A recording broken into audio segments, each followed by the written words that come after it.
இராமாயணம் பாகம் 1. ரகுகுலத்தில் தோன்றிய தசரதர் என்னும் மன்னர் அயோத்தியா நகரை ஆண்டு வந்தார். உத்தம குணங்கள் நிரம்பியவர். அவருக்கு கோசலை, கைகேயி, சுமித்திரை என்ற 3 மனைவியர் இருந்தனர். நெடுங்காலமாக தசரதருக்கு குழந்தை பேறு கிட்டவில்லை. அதற்காக ரிஷிசிருங்க முனிவர் என்பவரை அழைத்து வந்து அவரது தலைமையில் புத்திர காமோஷ்டி யாகம் ஒன்றை சிறப்பாக செய்தார். யாகத்தின் முடிவில் அக்கினி தேவன் தோன்றி பாயசம் நிறைந்த ஒரு பாத்திரத்தை கொடுத்து, இதை உன் மனைவியருக்கு பகிர்ந்து கொடு, மகப்பேறு கிட்டும் என்று கூறி மறைந்தார். பாயசத்தை பெற்றுக்கொண்ட தசரதர் தமது மனைவியரை அழைத்து அந்த பாயசத்தை 3 மனைவியரும் பருகும்படி செய்தார். அதன் பின்னர் அந்த மூவருமே கருவுற்று கோசலை ராமனையும், கைகேயி பரதனையும், சுமித்திரை லட்சுமணன் மற்றும் சத்ருகனன் என்ற இரட்டையரையும் பெற்றனர். தசரதர் அளவில்லா ஆனந்தம் அடைந்தார். நாட்கள் சென்றன. அரசகுமாரர்கள் வளர்ந்து வசிட்ட முனிவரிடம் கல்வி பயின்று தேர்ச்சி பெற்றனர். ஆயுத பயிற்சிகள் அனைத்திலும் அவர்கள் திறமை பெற்று விளங்கினர். மகாமுனியும் ஞானியுமான விஸ்வாமித்திர மகரிஷி புனித ஆசிரமம் ஒன்றை அமைத்து கொண்டு காட்டில் வசித்து வந்தார். அவர் காட்டில் இருந்து கொண்டு வேள்விகள் செய்யும் போது மாரிசன், சுபாகு என்ற அரக்கர்கள் பல்வேறு வகையில் இடையூறு செய்தனர். இறைச்சி, மலம் முதலியவற்றை எரிந்து வேள்வியை கெடுத்தார்கள். இதனால் வேள்வியை நிறைவேற்ற முடியாமல் விஸ்வாமித்திரர் மிகவும் வருந்தினார். அப்போது அயோத்தியில் ராமன் அவதரித்திருப்பது அவருக்கு தெரிய வந்தது. ராமனை தவிர வேறு எவராலும் இந்த பாவி அரக்கர்களை வதம் செய்ய முடியாது என்பதை அவர் அறிந்தார். உடனே அயோத்திய மாநகரை நோக்கி புறப்பட்டார்.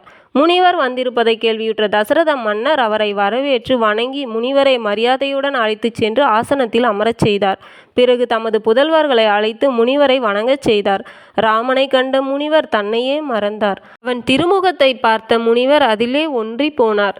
இவற்றை கவனித்த அரசர் அகமகிழ்ந்தார். பிறகு அவரிடம், முனிவரே, தங்களின் வருகையின் காரணத்தை கூறினால் அதனை செய்து முடிக்க சித்தமாயிருக்கிறேன் என்றார் அரசர். அரசே, என் வேள்விக்கு அரக்கர்கள் இடையூறுகள் பல விளைவித்து கொண்டே இருக்கிறார்கள். வேள்வியை கெடுக்க நினைக்கும் அவர்களை தடுத்து அழித்து என் விருப்பத்தை நிறைவேற்றிக் கொள்ள உன் மூத்த மகன் ராமனை நான் அழைத்துச் செல்ல விரும்புகிறேன். உன் மகன் ராமனை என்னுடன் அனுப்பிவை என்றார் விஸ்வாமித்திரர். தசரதர் இதை கேட்டதும் திடுக்கிட்டு போனார். விஸ்வாமித்திரர் ராமனை அனுப்பிவை என கூறியது மார்பிலே வேலை பாய்ச்சியது போல் இருந்தது. ராமன் அவருடைய அன்பிற்கு பாத்திரமான மகன், பட்டத்து இளவரசன். கண்ணில்லாதவன் கண்களை பெற்றது போல் வயோதிக காலத்தில் 4 புதல்வர்களை அடைந்து மகிழ்ந்தவர். திடீரென்று அவனது கண்களின் ஒளி குன்றி போனால் எப்படி இருக்கும்? தசரதனின் நிலையும் அப்படித்தான் ஆகியது. இளம் பாலகனை அரக்கர்களை அழிக்க கானகத்திற்கு அனுப்பிவை என்று கூறுவதை மன்னரால் எவ்வாறு சகித்து கொள்ள முடியும்? தசரத மன்னரின் வாயிலிருந்து ஒரு வார்த்தை கூட வெளிவரவில்லை. மன்னரின் தயக்கத்தை கண்ட முனிவர் வெகுண்டார். மன்னவா, சற்று முன்தான் என் விருப்பத்தை நிறைவேற்றி வைப்பதாக நீ கூறினாய். இப்பொழுதோ மறுமொழி கூற தயங்குகிறாய். அரக்கர்களை அழிக்க என்னால் முடியாது என்பதில்லை. வேள்வி புரியும் போது நான் கோபம் கொள்ளக்கூடாது. உன் மூத்த மகன் இணையற்ற பராக்கிரமசாலி. அவன் ஒருவனால்தான் அரக்கர்களை எதிர்த்து நிற்க முடியும் என்றார் முனிவர். ஐயா, நான் என்ன சொல்லட்டும்? தயை புரியுங்கள். என் மகன் அனுபவமற்றவன். என்னிடம் படைபலம் இருக்கிறது. என் புய வலிமை தாங்கள் அறியாததன்று. அரக்கர்களை அழித்து வேள்வியை காக்க இதோ நான் சித்தமாக இருக்கிறேன் என்றார் தசரதர். இதை கேட்டதுமே முனிவரின் நெற்றி சுருங்கியது. புருவங்கள் நெறிந்தன. கண்கள் சிவந்தது. விழிகள் அனலை கக்கின. அவர் சிரித்தார். அச்சிரிப்பு அங்கிருந்தவர்களின் உள்ளத்திலே அச்சத்தை ஊட்டியது. சபையில் மௌனம் குடிகொண்டது. அரசனே, ரகுகுலத்தில் பிறந்த நீ சொன்ன சொல் தவறிவிட்டாய். இது உனக்கு அழகா? நல்லது, நான் வருகிறேன் என கூறியவரை எழுந்துவிட்டார். வசிஷ்ட முனிவர் இதை பார்த்தார். விஸ்வாமித்திரரின் சினத்தை பற்றி அவர் அறிவார். சட்டென்று முன்னே வந்து, முனிவரே, சற்றே பொறுத்தருளும் என்று கூறிவிட்டு தசரதரை நோக்கினார். மன்னா, ராமனை சற்றும் தயங்காது இவருடன் அனுப்பிவை என்றார். பின்னர் மன்னருக்கு விஷயத்தை எடுத்துரைத்தார். விஸ்வாமித்திரர் மூவுலகத்தில் சிறந்தவர். அஸ்திர சஸ்திர வித்தைகளில் இவரிலும் தேர்ந்தவர்கள் எவரும் இல்லை. தன் தவத்தால் அரும்பெரும் அஸ்திரங்களை பெற்றிருக்கிறார். ராமன் இவற்றையெல்லாம் அறிந்து கொள்ள இதுதான் நல்ல தருணம். கவலைப்படாமல் முனிவருடன் அவனை அனுப்பி வைப்பதுதான் சிறந்தது என்று கூறிய பின் தசரத மன்னர் இசைந்தார். ராமனை அழைத்து வர பணியாளை அனுப்பினார். நிழலென தன்னை தொடர்ந்த தம்பி லட்சுமணனுடன் ராமன் வந்து சேர்ந்தான். தசரதன் ராமனுக்கு வேண்டிய புத்திமதிகளை கூறி லட்சுமணனுடன் அவனை முனிவரிடம் ஒப்படைத்தார். முனிவரின் முகம் மலர்ந்தது. மன்னர் தம் குமாரர்களை தழுவி கொண்டார். ஒரு கணமும் ராமனை பிரிந்திருக்க மாட்டார். ஆதலால் கண்களில் நீர் சொரிந்தன. வசிட்டரும் மற்றவர்களும் ஆசி கூறி குமாரர்கள் விஸ்வாமித்திரருடன் புறப்பட்டனர். நகரின் எல்லையை தாண்டிய பின் மூவரும் சரையு நதிக்கரையின் ஓரமாக நடந்தனர். நெடுந்தூரம் சென்ற பின்னர் ஆற்றை கடந்தனர். அக்கரையிலே ஓர் அடர்ந்த சோலை காணப்பட்டது. வனப்பு மிகுந்த இச்சோலைகளினிடையே ஆங்காங்கு சிறிய பெரிய பர்ணசாலைகளில் இருந்தன. அப்பிரதேசத்தில் அமைதியும் தூய்மையும் பரவி நின்றன. இதற்குள் விஸ்வாமித்திரரின் வருகையை அறிந்து அங்குள்ள தவசிகளும் முனிவர்களும் விரைந்து வந்தனர். பரிவுடன் உபசரித்தனர். அன்றிரவை அங்கேயே கழிக்க நிச்சயித்த முனிவர் அவர்களின் அன்பான உபசரிப்பை ஏற்றுக்கொண்டார். வழியில் நடந்த அழுப்பால் களைத்து போன அரசகுமாரர்கள் தருப்பை படுக்கையில் அயர்ந்து உறங்கினர். மறுநாள் பொழுது விடிந்தது. குமாரர்கள் விழித்தெழுந்ததும் சுறுசுறுப்புடன் தங்கள் காலை கடன்களை முடித்து கொண்டு பிரயாணத்திற்கு தயாராகினர். மூவரும் வெகு தூரம் நடந்து கொடிய பாலை நிலத்தை நெருங்கினர். கொடிய இந்த பாலை நிலத்தின் வழியே மலரையொத்த மென்மையான இச்சிறுவர்கள் எவ்வாறு வழி நடந்து செல்வார்கள் என நினைத்த முனிவர் அவர்களை கருணையுடன் நோக்கினார். பின்னர் இனிய குரலில் ராமா என்று அழைத்தார். உங்களுக்கு பலே அதிபலே எனும் இம்மந்திரங்களை உபதேசிக்கிறேன். இந்த மந்திரங்களை உபசரித்தால் நீங்கள் மிகுந்த பலம் பெற்றவர்களாகி விடுவீர்கள். எத்தகைய இடர்களையும் எதிர்நோக்கும் திறமை வந்துவிடும் என கூறி அந்த மந்திரங்களை உபதேசித்தார். ராமலட்சுமணர்கள் பணிவுடன் அந்த உபதேசத்தை ஏற்றுக்கொண்டனர். உடனே அக்கொடிய பாலை நிலமானது குளிர்ச்சி பொருந்தியதாக தோன்றியது. ராமலட்சுமணர்கள் புதிய பலத்தை பெற்றனர். இனி அரக்கர்களால் அவர்களுக்கு எந்தவித தீங்கும் செய்ய முடியாது. பசியும் தாகமும் அவர்களுக்கு ஏற்படாது. முனிவரே, இந்த வனம் ஏன் இவ்வளவு பயங்கரமாக காட்சியளிக்கின்றது? எங்கும் மனிதர்களின் நடமாட்டமே இல்லையே, அச்சமூட்டும்படியாக அல்லவா இருக்கின்றது என்று ராமன் வினவினான். அந்த சமயம் அவர்கள் ஒரு பெருங்காட்டை நெருங்கி கொண்டிருந்தனர். ராமா, நீ கேட்பது நியாயம்தான். இந்த இடம் முன்னர் இயற்கை வளம் செறிந்த அழகிய பிரதேசமாக இருந்தது. மலதம் கருசம் என்ற இரு நாடுகள் இங்கிருந்தன. இந்திரன் தன் பாவத்தை போக்கிக் கொண்ட இடம்தான் இது. ஆனால் பின்னர் இந்த நாட்டை ஓர் யக்ஷன் ஆண்டு வந்தான். அவன் கையில் வந்த பின்தான் செழிப்பான இந்த நாடுகள் இவ்வாறு பயங்கரமாக மாறிவிட்டன. அந்த யக்ஷனின் மகள்தான் தற்சமயம் இங்கு வாழ்ந்து வருகிறாள் என்றார் விஸ்வாமித்திரர். ராமனின் ஆவல் இன்னும் அதிகரித்தது. ஓர் பெண்ணா இத்தகைய அழிவை உண்டாக்கி இருக்கிறாள்? அவள் யார்? பெயர் என்ன என்றான். முன்னொரு காலத்தில் சுகேது என்ற யக்ஷன் மகப்பேறு வேண்டி தவம் இருந்தான். உடனே பிரம்மன் தோன்றி, உனக்கு புத்திர பாக்கியம் இல்லை, ஆனால் 1000 யானை பலமுடைய மகள் ஒருத்தி உனக்கு பிறப்பாள் என வரமளித்தார். அந்த பெண்தான் தாடகை. நினைத்தபடி உருவம் பெறக்கூடிய சக்தி இவளுக்கு உண்டு. இவளுடைய கணவனின் பெயர் சுந்தன். இவளுக்கு 2 பிள்ளைகள் இருக்கிறார்கள். அவர்கள்தான் மகா துஷ்டர்களாகிய மாரீசன், சுபாகு என்ற அரக்கர்கள். மாயமும் வஞ்சமும் தீய எண்ணமும் நிறைந்தவர்கள்.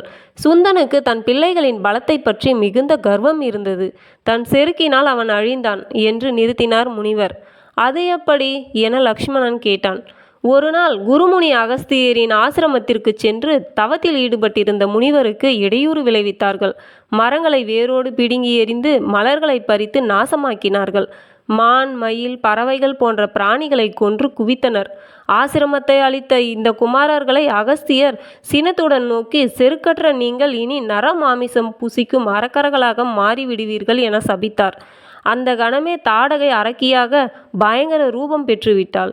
இவள் பிள்ளைகளான மாரீசனும் சுபாகுவும் அரக்கர் குலத் தலைவன் ராவணனுடன் உறவாடி கொண்டிருந்தனர். இவர்கள் புரியும் தீமைகளுக்கு கணக்கே இல்லை, அடக்குவார் எவரும் இல்லை. தாடகை பார்க்க எவ்வாறு இருப்பாள் என மீண்டும் லக்ஷ்மணன் கேட்டான். மகனே, நீ கற்பனை செய்யவும் முடியாத வலிமை உடையவள் அவள். கடலை அப்படியே குடித்து வற்றிவிட செய்து விடுவாள். கோரமான வடிவம், கையிலே சூலாயுதம் உண்டு. விகாரமான அவயங்கள், கோரை பற்கள், புலியை போன்ற செந்நாக்கு, நெருப்பு கோலங்கள் போன்ற விழிகள். இங்குள்ளவர்களையும் உயிர் பிராணிகளையும் தனக்கு உணவாக கொண்டு அழித்து வருகிறாள். குரூரமான எண்ணங்களுடைய முனிவர்களும் தவசிகளும் எண்ணிலடங்காத துன்பமிழைத்து வருகிறாள்.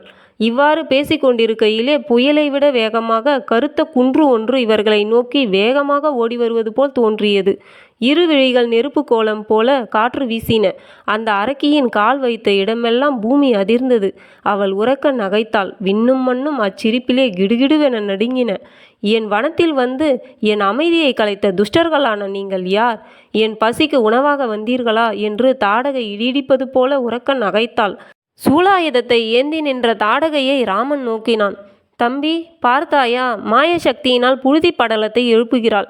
நம் குருவானவர் இவளை வதம் செய்யும்படி ஆணையிட்டு இருக்கிறார். ஆயினும் இவள் பெண்ணல்லவா? அதுதான் யோசிக்கிறேன் என்றான். தாடகை கல்மலை பொழிய ஆரம்பித்ததை கண்ட ராமன் சினம் கொண்டான். வில்லை வளைத்து பானங்கள் எய்து அதனை தடுத்து நிறுத்திவிட்டான். எங்கும் இருள் சூழ்ந்தது. மாயையால் அவ்வரக்கி அங்கும் இங்கும் மறைந்து நின்று தாக்கினாள். மலைகளை பொடி பொடியாக்கி உதிர்த்தாள். மேகங்களை கசக்கி பிழிந்தாள்.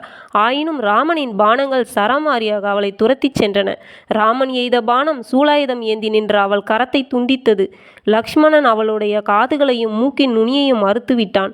இதனால் பின்னும் கோபமுற்ற தாடகை தன் வலுவையெல்லாம் திரட்டி கொண்டு ஆக்ரோஷத்துடன் பாய்ந்து வருவதைக் கண்ட விஸ்வாமித்திரர், குமாரர்களே, இனி தயங்காதீர்கள், இவளை கொன்று விடுங்கள், அந்தி வேளை நெருங்கப் போகின்றது. அந்தி வேளையில் அரக்கர்கள் எவராலும் நினைத்து பார்க்க முடியாத வலிமையை பெற்றுவிடுவார்கள். தயங்காதே ராமா என்றார். தாடகை மாயசக்தியினால் மறைந்திருந்து போர் புரிந்தாள். ராமன் சப்தவேதி எனும் பானத்தை ஒளிவந்து திக்கை நோக்கி எய்தான். என்ன ஆச்சரியம்! அப்போது மேகமானது இடி மின்னலுடன் பெயர்ந்து விழுவது போல் தாடகை கீழே விழுந்தாள். ராமன் எய்த பானமானது 1000 யானை பலமுடைய அந்த அரக்கியின் மார்பை துளைத்துச் சென்று விட்டது. குருதி வெள்ளம் போல் பெருகி மண்ணில் ஓடியது. ராமா, நீ மகாவீரன். இன்னும் சில சிறந்த அஸ்திரங்களை உனக்கு நான் அளிக்கப் போகிறேன் என கூறிய முனிவர் அவனை அன்புடன் அணைத்து கொண்டார். இதன்பின் மூவரும் தொடர்ந்து மேலே பிரயாணம் செய்தனர். மலை சாரலை அவர்கள் நெருங்கினர். எங்கும் அமைதி குடிபெயர்ந்தது. இப்பிரதேசம் காண்பதற்கு மிக மிக வனப்புடன் திகழ்ந்தது. ராமனின் மனம் உற்சாகம் கொண்டது.